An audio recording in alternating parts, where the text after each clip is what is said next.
excited to be here?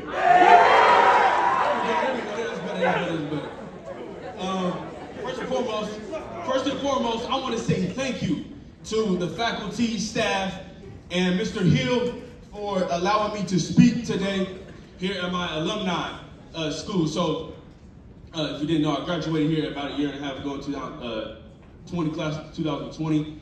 So, it is a pleasure to be here. I speak.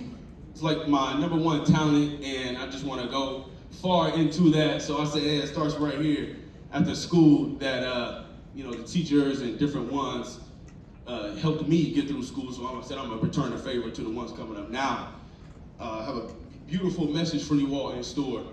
So let's get going. I part-time work at a distribution center called Audi Distribution. Anybody go to Audi? Yeah. Beautiful story, save money, especially nowadays. Anybody go to Audi? Yeah. Okay, here we go, yeah. Come on, hands. So, if you see like a green beans, like and the boxes are messed up, yeah, that's us. We don't care. We just put it into, we got a certain rate we got to hit. So, so at Audi, you have this thing that is called. See if it works. Uh-oh.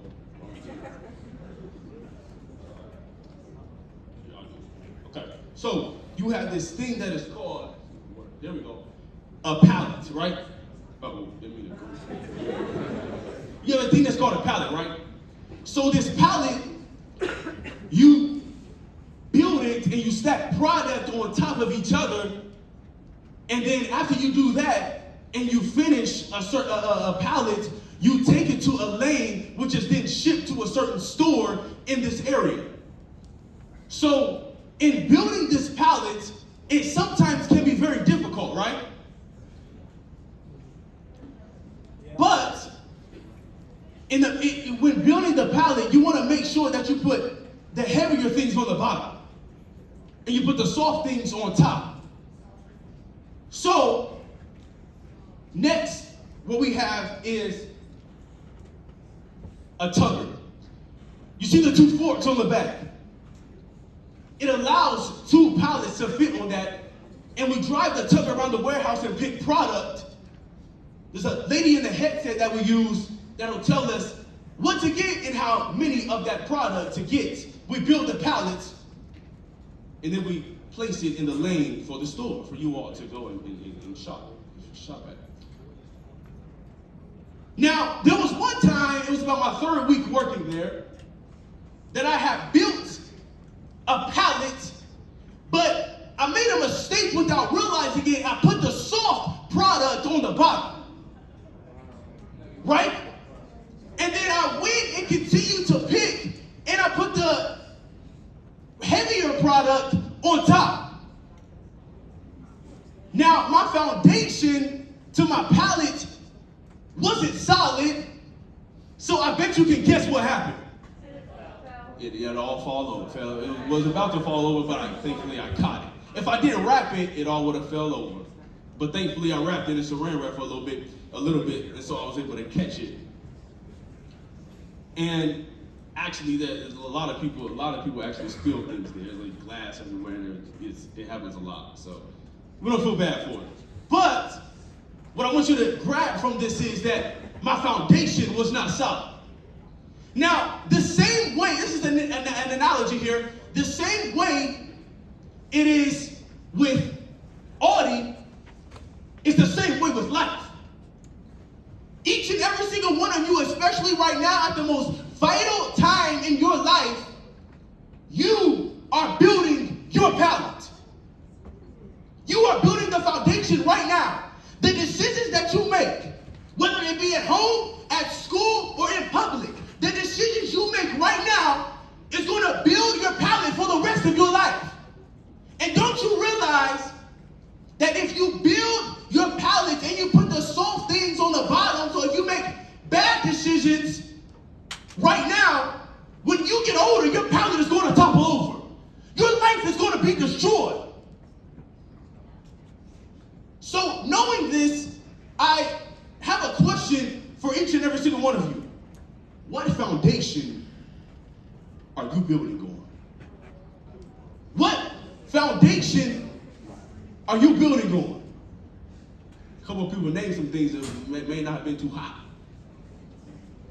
Well, hey, that's why I'm here, to let you all know that if you're building on a foundation that isn't solid, we can change that. So, there's three things that affect what kind of palate you're going to have, what kind of life you're going to live. Your observance, your attentiveness, and your association. So the first one is your observance. What you watch.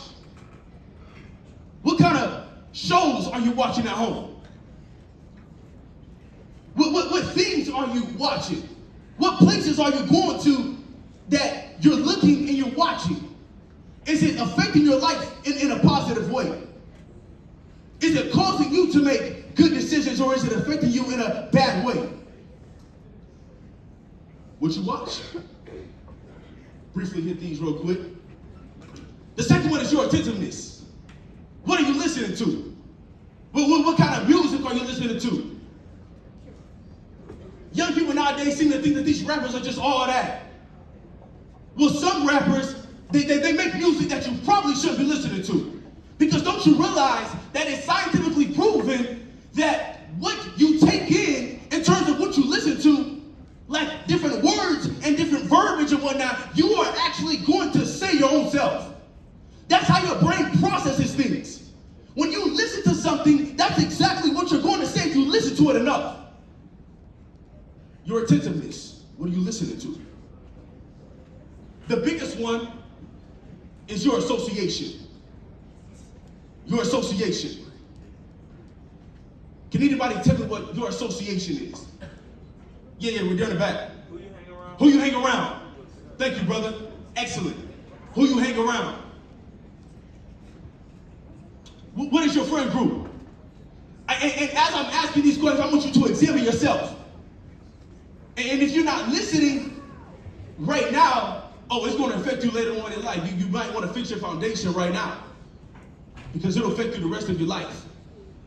Who are you hanging around? Are they getting involved in substance abuse? Can anybody tell me what substance abuse is? Yes, right here. Drugs. Yes, sir. Excellent. Substance abuse. Alcoholism. Right? All kind of things that young people nowadays are getting themselves into. But are you getting yourself into that? Are you finding yourself doing some things that you probably necessarily shouldn't be doing? But because of who you're hanging around, you find yourself involved in those type of acts, and it causes you to get in trouble. Right? So, your association. Now, I know I kind of hit on some things that's like, man, he just coming down on us. No, that's not the case. Now I'm going to get into the meat of the speech here, and I want to give you some inspiration. The best thing I'm at is giving motivation, so I'm going to give you some inspiration real quick, and then we'll wrap it up. I want to let you know that in the midst of everything you are going through, because I know how today's society is and how children suffer. Don't you realize that roughly 20 million children in the United States alone are being raised without their biological father? And when you're raised without your biological father, you are more likely to live in poverty when you grow up. More likely to have a baby out of wedlock. More likely to go to prison. More likely to commit suicide. Those are all true when you are being raised without a father in your home. I was raised without a father. And I was going down the wrong pathway. And I'm sure some of you all can connect to me. But thankfully, that there is hope. See, because when I was coming up, I was starting to go down the wrong pathway. But does anybody know Miss Dana Moore? Does anybody know Mr. John Daniels? They changed my life. They changed my life. They didn't even know, but I was going down the wrong pathway, but thankfully they stepped in and they helped me. And just like that, it was the same way with Audio Distribution Center. There was somebody, when my pallet was falling, that came to help me and aid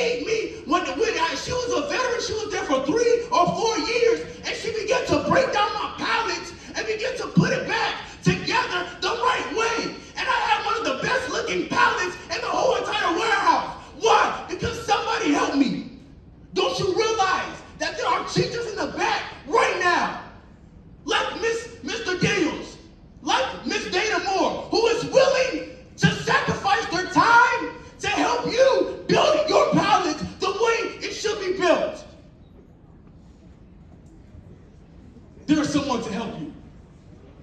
There is someone to help you.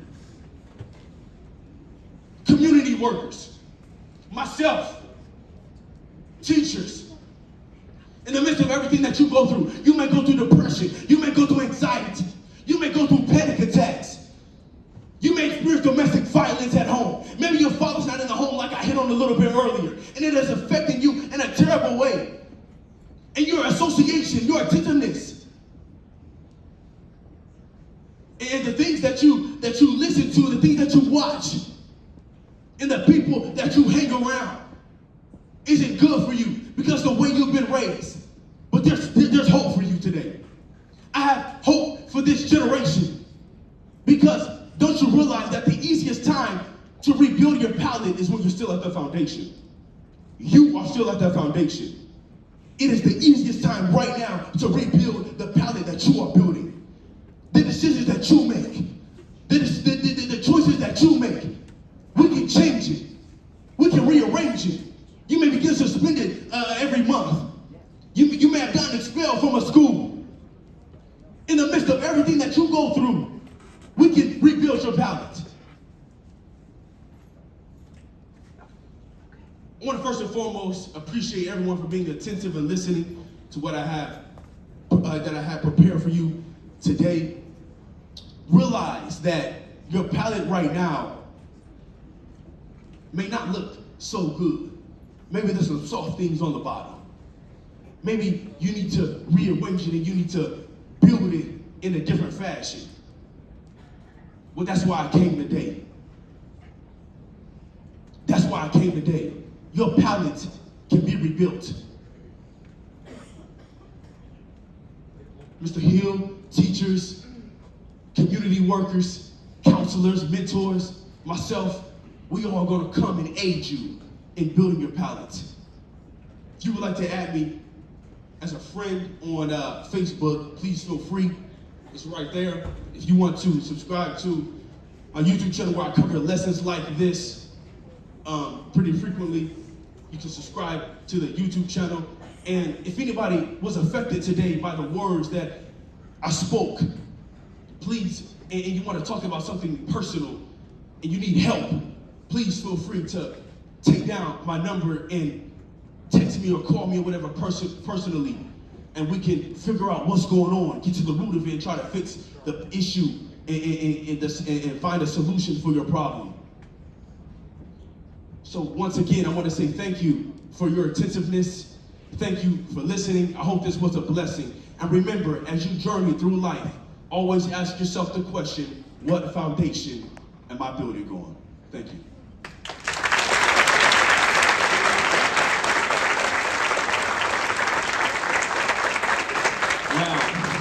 That makes us as a staff here at Kenton Ridge so proud when we've got students like Titus that are willing to come back and kind of share some things that he has gone through in his life.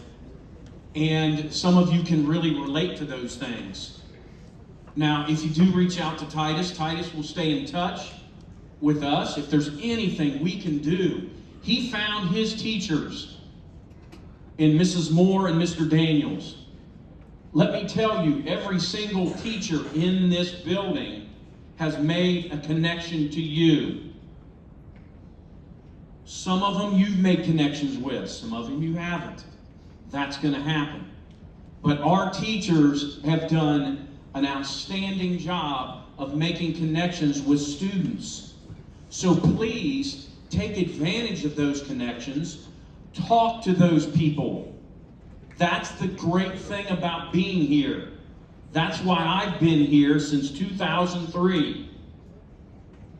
Because we've got teachers, we've got people in the building, we've got students even that care.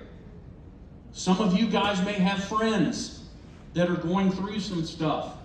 Help them. If they aren't responding or having trouble, let's try to get them some extra help. So I thank you, and one more time, let's give it up for Mr. Titus Beard.